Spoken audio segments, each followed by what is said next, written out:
So, John, I don't know about you, but if I had a dollar for every time I heard an advisor share with me that they don't find the CPA partnership to be an effective referral source or partnership in their practice, I probably would have collected quite a few dollars. How about you?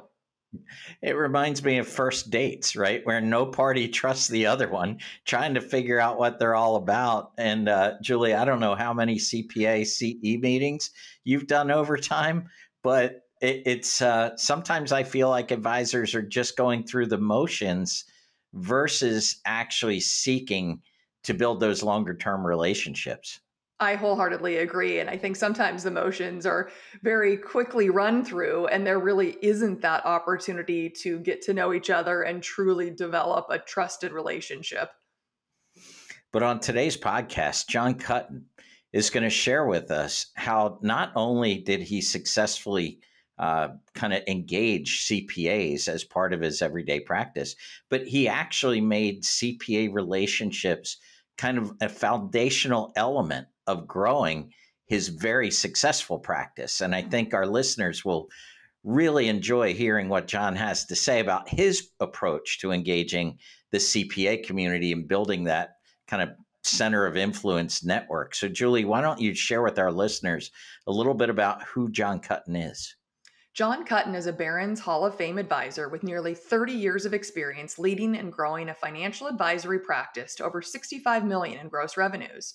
Driven by a mission to develop leaders and give back to the financial services industry, Jon also provides training and consulting services for seasoned practitioners through his consulting entity, Kuttin Consulting Group. He regularly speaks and contributes articles and has been featured in a number of publications, including Financial Advisor Magazine, Barron's Magazine, and Forbes. So let's listen in on Jon's tips and techniques for furthering our relationships with CPAs. Hi, I'm Jon. And I'm Julie. We're the hosts of the Hartford Fund's Human-Centric Investing Podcast. Every other week, we're talking with inspiring thought leaders to hear their best ideas for how you can transform your relationships with your clients. Let's go. Jon, welcome to the Human-Centric Investing Podcast. Thank you so much for being here with us today. Excited to be here, Julie. Looking forward to today. So, Jon, today's topic that we want to discuss with you is on partnering with CPAs. And I got to tell you, in my 35 years of experience in our industry, it seems to be either hit or miss. There are some practices that are just like, hey, our COIs, especially our CPA partners are a key and vital part of our business. And other teams are like, man, I could care less if we ever work with another CPA again. It seems like a one-way street. We would send people to them. We'd never have anything coming back. But I know, Jon, that in your practice, CPAs have been really an important, very important component, and that you have a kind of a process, maybe a little bit of a roadmap about how to successfully partner with CPA practices. So maybe just start us off with, why CPAs were so important to the development of your practice. Yeah, no, great question, Jon. It's one of my favorite subjects to talk about. So I love the way you opened it up. I've been training advisors on how to partner with CPAs. I'm trying to think of the exact year, but it's been 14 or 15 years. Literally have trained over 1,000 financial advisors on how to partner with CPAs. And I wish I had a dollar for every advisor who said it doesn't work. These CPAs don't get it, and they never refer. And I give them referrals, and they don't reciprocate. And if you don't have the right skill set and process and system, that is absolutely right. So, I'll give you a little background because, I think it will help people look at COIs maybe slightly different. So from a career perspective, I'll go backwards to go forward. I'll go real quick. I started in the industry in 94, built my business the traditional way, cold calling and seminars and sitting at a lot of kitchen tables, all of those things with, dogs eating my shoe and all that stuff that many of us have lived through. and ultimately had a brief stint in leadership for about 7 or 8 years, and then went back to become an independent advisor back in 2001. And as a leader and getting inside of a lot of advisors' businesses and supporting them to grow, what I found is what you shared is it was hit or miss. And some of these advisors were really reliant, and the best advisors that were growing quickest figured out a different mousetrap of how to attract lots of clients on an ongoing basis.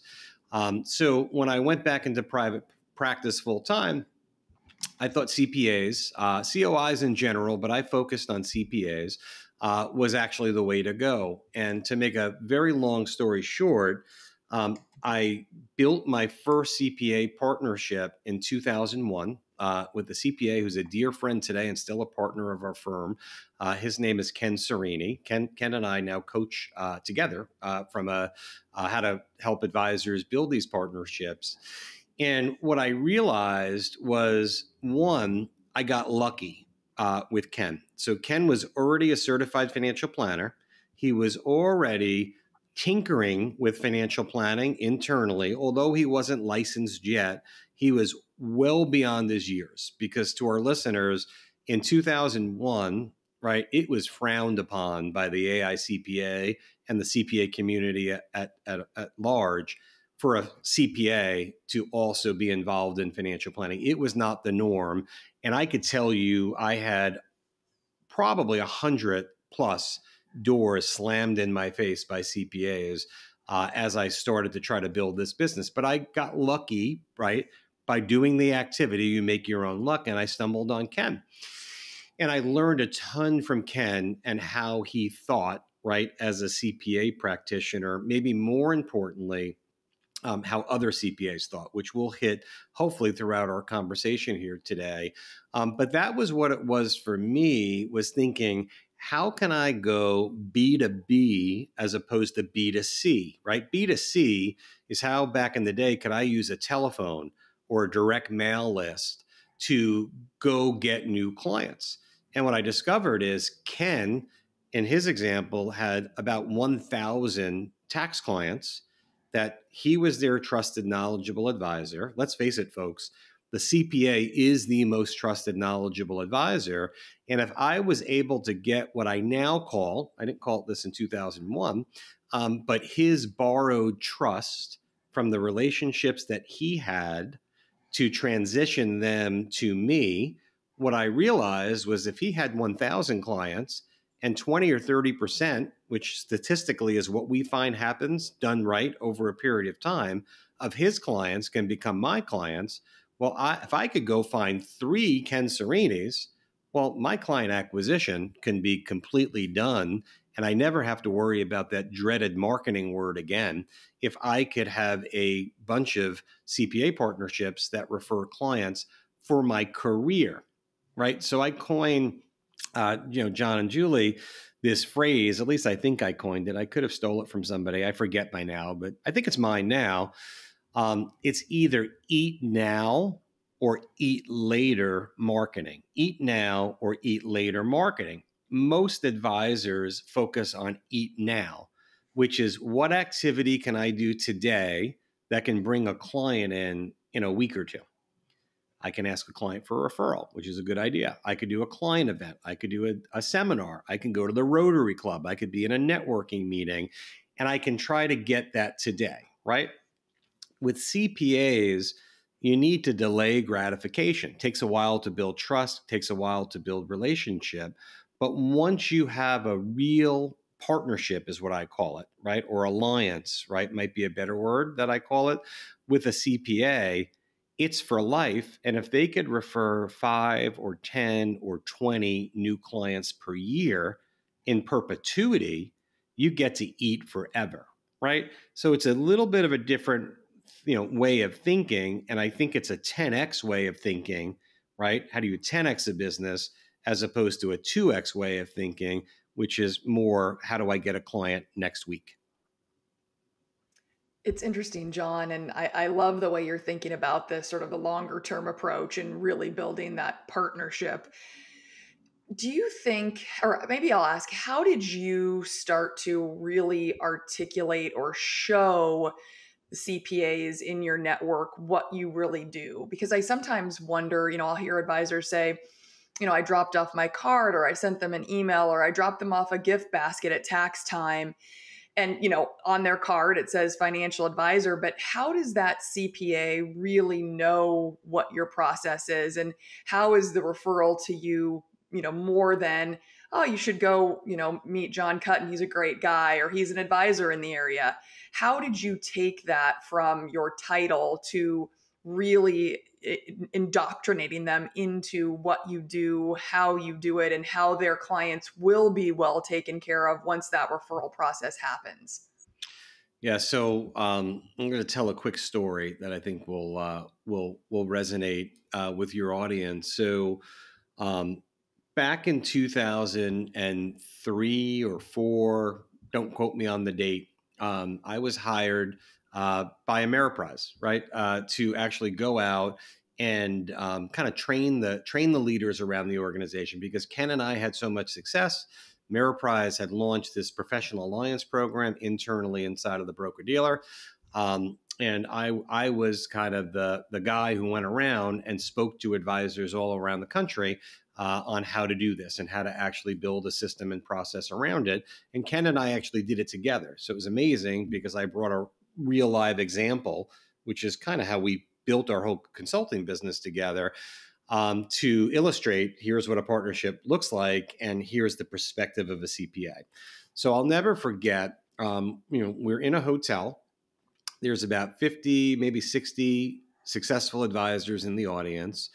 And the host, who is a local leader, introduced Ken and I kind of stepped forward first on stage and introduced myself. And I don't remember exactly what I said. I said something like, "Hi, I'm Jon Kuttin. I'm an advisor. I partner with CPAs, and I'm really delighted to be here." Okay. Then Ken stepped forward on stage. And I'll never forget, and like I said, Ken's a different type of guy. Okay. Little bit of a pioneer, visionary, really cool dude. He took a step forward. Okay. And he didn't speak for a minute. And here was his true opening line: CPAs view all of you as a small step above a used car salesperson. And then he took another step forward and he said, "Let me say it again. CPAs view all of you as a small step above a used car salesperson." And I could tell you there were oohs and ahs, and I didn't know how everybody was going to react. But, Julie, you ask a great question, which is, when you think about a CPA's perspective, here's what he or she believes to be true about a financial advisor. What they believe to be true is you're the person that, when they need cost basis information, doesn't return their call. You're the person when their clients, Mr. and Mrs. Galakowitz, which is my favorite fake name for a client. I used to use Smith. Now it's Mr. and Mrs. Galakowitz. But Mr. and Mrs. Galakowitz, when they come into the office and a security was sold or distribution was taken from an IRA, and the client says, "I didn't know there was going to be any taxes," whether true or not, the CPA's lens is, how did Bob, the financial advisor, not tell you that when you take money out of your IRA, you should have withheld taxes? Or when you sold your security, that there was going to be a longer short-term capital gain? So righteously, for many CPAs, there are a lot of financial advisors out there that don't do as good of a job as our listeners probably do, and sometimes leave CPAs wondering what exactly our industry does. They get to see tons of transactions, which the industry would say is churning. They see products that might be used for the wrong reasons. There's a lot of things that sometimes CPAs get to see, so their opinion is bad, right? So, Julie, when you think about how do you actually differentiate, the first thing is to define reality. The reality is, the reason it's so hard for a financial advisor to build a partnership with a CPA is based on what my friend Ken Serini taught me, which is they actually don't have a high opinion of any of us. So when I think about the process that we built, the process we built is basically based on that premise that our job is to go from an unknown commodity that lacks trust, right, through a series of meetings and very deliberate, intentional conversations to build that level of trust so that the CPA starts to view you as the true professional that you are, that deeply cares about your client, that has an amazing client experience, and that gives top quality advice, that we can enhance that client's life and the experience and overall value proposition that the tax planning and wealth management together integrated is actually a stronger value proposition to the client than us both living in our own silos, right? So a big part of our business today, John and Julie, is we work with over 100 CPA firms in professional alliances. And really what we've built is what I call a multidisciplinary practice, which is thinking ahead for the future. By the way, this isn't new. The industry's been saying forever that tax, estate, wealth, and insurance all belong together, right? One of our differentiators in our practice is the process that we deliver to our clients actually puts all of those things together. Although I don't do it all in-house, much of it I do, I have trusted resources like the CPA firms that we work with that help for us to deliver on that overall client experience. So I'll go on for a minute. As I think about the process, Julie and John, I'll just quickly say, our process is generally a 4-step process, okay? So the first step of the process is what I call getting belly to belly. Today, you could say screen to screen. I'm dating myself with the CPA. It could be virtual. It could be in person. I'm old school. I think the more you do in person, the better it is. But the purpose of the first meeting is really, really simple, right? It's to get the second meeting. To make it really simple, what we do is we reach out to our CPAs. I'm going to go on for a minute here and make your job easy, but I'm going to hit a whole bunch of points that maybe we delve into. So when you think about any form of prospecting, the hardest thing to do is to get belly to belly. Well, you, the financial advisor listening, you probably have 100 clients, 200 clients, 300 clients, whatever it may be. It is a law that if you earn income of any sort, you need to file a tax return, isn't it, here in our country? So that tells me if you have 250 clients, my guess is there are probably 150 to 200 different tax professionals preparing a tax return for your individual or business client. The easiest way to meet a CPA is through a mutual client.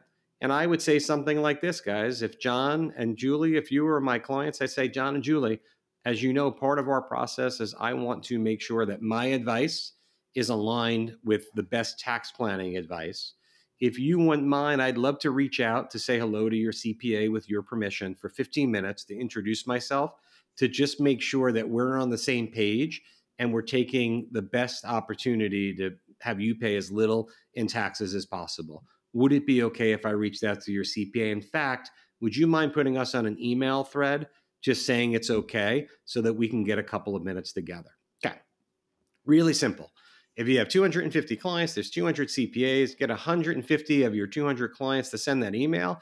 And I promise you 100 of those CPAs will reply, probably 100%, because they have to. It's a mutual client, okay? Now, when you take that meeting, get into the process, step one is I would talk about John and Julie, my clients, and say, hey, John and Julie have been mutual clients of mine. They think the world of you. I wanted to ask you a couple of questions. We've got some unrealized losses. We're withholding 20% on distributions. We're thinking about a Roth conversion. You get the idea. Would just like your opinion. Now ask yourself the question to the listeners. How many times have you made that call proactively without a client asking you to a CPA? I could tell you from talking to and helping advisors speak to thousands of CPAs will tell you they never get that call. Okay. So you've already made yourself better and different than the competition, because a step above a used car salesperson doesn't care that much about their client and do that level of proactive tax planning, right? So that's one. Somewhere at the end of that meeting, after I talked about my clients, John and Julie, I'm going to say something to the CPA like, Mr. or Mrs. CPA, I could see why John and Julie speak so highly of you. We are always looking for great resources for our clients. I'd love to get together at some other point to learn more about you and your practice, to see if you might be able to be a resource for some of my other clients. I always like to have 3 or 4 resources from time to time when the need arises. If you say that 100 times, my guess is 80% or more of those CPAs would say, sure, I'd love to meet again. Okay, assuming you were professional in that meeting, which you would likely be. You get the second meeting. That second meeting, we're in step 2 of the process, right, is to learn about their practice. We have a series of questions. So how'd you get started? What kind of client do you best serve? What's your service model?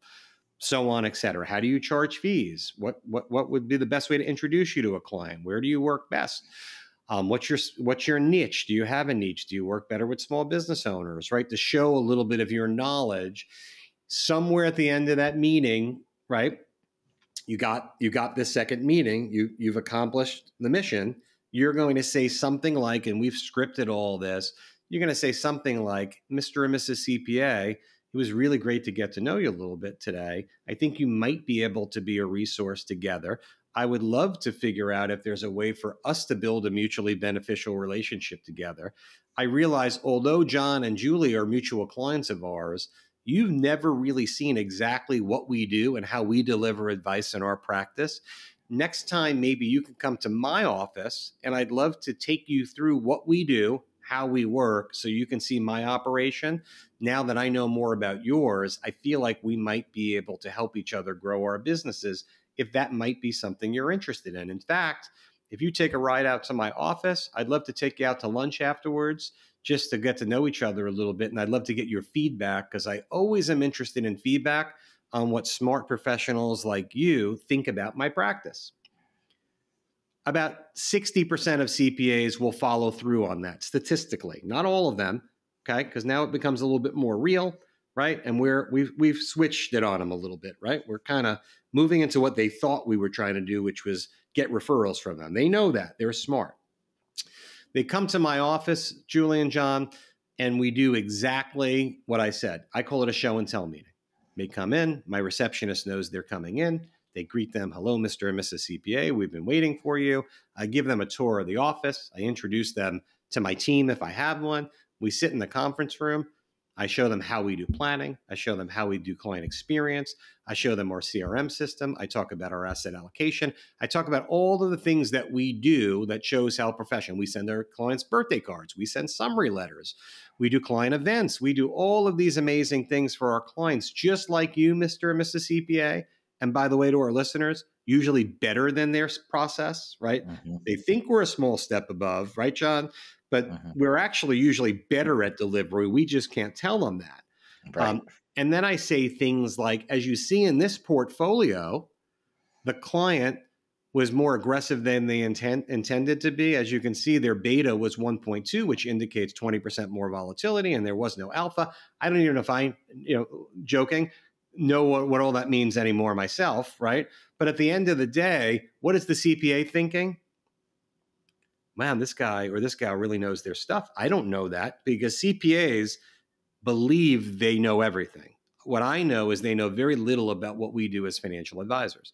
So we do the show and tell meeting. We go to lunch. Lunch, by the way, is Applebee's. It's TGI Fridays. It's not the best steakhouse in town. Remember, your CPA is going to show up in a Camry, not a Ferrari. They're going to be dressed in khaki pants. I'm being, facetious here a little bit, or a little stereotypical, right? But they're not looking for, they want a conservative advisor that's a good pillar of their community, that's going to do a great job for their client, that fees aren't exorbitant, that cares about the value that they provide. So I always say, go to Applebee's, right? Go have a burger and go sit down. Here's exactly the question that you ask. I'm dying to know, what did you think of our process? After you show them your process, what do you think they will do? Are they going to say, it was terrible, I knew that? No, most CPAs say, I was really impressed. I love that you see your clients 3 or 4 times a year. I love that you do financial planning. I love that you have a CFA on your team. Whatever it is that is your differentiator. And now, what are most advisors thinking? Now I got them. I'm going to go in for the kill, right? Yeah. It's not what we're going to do, John, Julie. We're going to, I call it push the check back, right? Yep. We're going to say something, wow, that's amazing. Thank you for the feedback. Anything we can do better. We're going to enjoy lunch. We're going to talk about whatever it is you'd like. Talk about small talk, community, sports, whatever it is that you would normally talk small talk. And as you wrap the meeting, again, we have a script for this. You're going to say something like, you know, it was really great to meet you today, and I feel like we're on to something. I really loved your process. I love that our joint clients, John and Julie, both seem to see value in what we do. I feel like we could be on to something together. I was wondering if maybe you'd be interested in meeting again. I want to just do a little more due diligence. I'd like to get to know you a little bit better. I have some additional questions. Because obviously my client relationships, just like yours, are the lifeblood of my business. And although I think we could be onto something, I'd like to spend more time together and get to know each other, but I am excited. Okay. Now, why do I do that? One, this is where the CPA, and I learned this from Mistakes audience, cuts bait and says, you know what? Now I'm going to get sold something. If John comes in now and says, hey, we should work together. How about we build a formal alliance? And do you know how much money you could make by getting licensed and being part of all that? That is what they're afraid of and what they expected, right? So when I push the check back and say, I want to do more due diligence, I'm like them. That makes sense? All of a sudden, they're going, wow, I thought he was going to go for the kill. And he wants to do more due diligence. I was ready to move forward. And what I say in a joking way is, until the CPA is saying, will you please stop saying we need to meet again? I want to work with you, right? Or sometimes at that lunch, they'll say, I've got a perfect client for you. Mr. and Mrs. Smith just retired. They just asked me, what have we been trained to do? Let's call the Smiths now. What do I say? Before you introduce the Smiths, I'd love to meet them at some point. I'm flattered. Let's meet again. I want to make sure you really think about it and that we do this in a way that you understand everything. I'd rather over communicate now so there's no misunderstanding than have you have a misunderstanding, if that's okay. Okay. And then the last part of the process is ultimately when you meet again to ask those questions, it's about getting it to a point where you share with the CPA, hey, if we're going to do something together, once you get there, there's more to it that I don't have time to go into the detail. My only one thing that I say we have to do is we have to both commit to meet on a regular basis, no less than every other week. It could be virtually, it could be in person. I'll come to your office with your favorite cup of coffee. But at the end of the day, I know that if we just today leave saying, yes, let's do some business together and help our clients, and we don't meet consistently, in 90 days, your business card's going to be in my top draw and mine will be in yours, and we'll forget about each other. And if we think playing golf once or twice a year, grabbing a dinner once or twice a year, if we're going to really form something, let's spend time together and invest that in building the right partnership. So I know that was way more than you probably were bargaining for. I don't even remember which of you asked the question, but if you think about that whole process, soup to nuts, that's as succinctly as I could say it. There are 1,000 details, right, in between that I think are really important. But big picture, that's kind of like procedurally how that would work. So, John, it sounds to me like the key is really making the investment of time to learn a little bit more about that professional just than whether or not they're a referral machine for you, right? It's actually, and I call that, it's an investment of time. And as a transition here, John, we're going to ask a little bit more investment of your time. We have a portion of our podcast, which for Julie and I is one of our favorite things to ask of our guests. We call these our lightning round of questions, where we get to learn a little bit more aside from Jon Kuttin, financial services guru, leadership leader in the industry. We want to learn a little bit more about Jon Kuttin personally. And so if it's okay with you, we're going to ask a series of questions. We kind of want top of mind answers just to maybe learn a little bit more about you, Jon, and I'll turn it over to Julie to maybe fire the first one at you. Oh boy, this seems stressful, but yes, I will do the best I can. We'll go easy on you, we promise. Okay. Okay, so on a scale of 1 to 10, how good of a driver are you? I think I'm a 9. I think, I think I'm a good driver.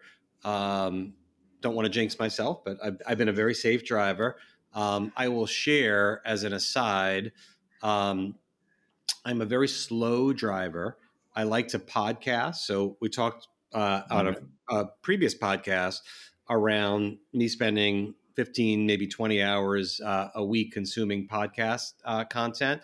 So little unknown thing is I drive around my area for about 90 minutes from around 5 a.m. to 6:30 a.m. in a loop, literally in a loop.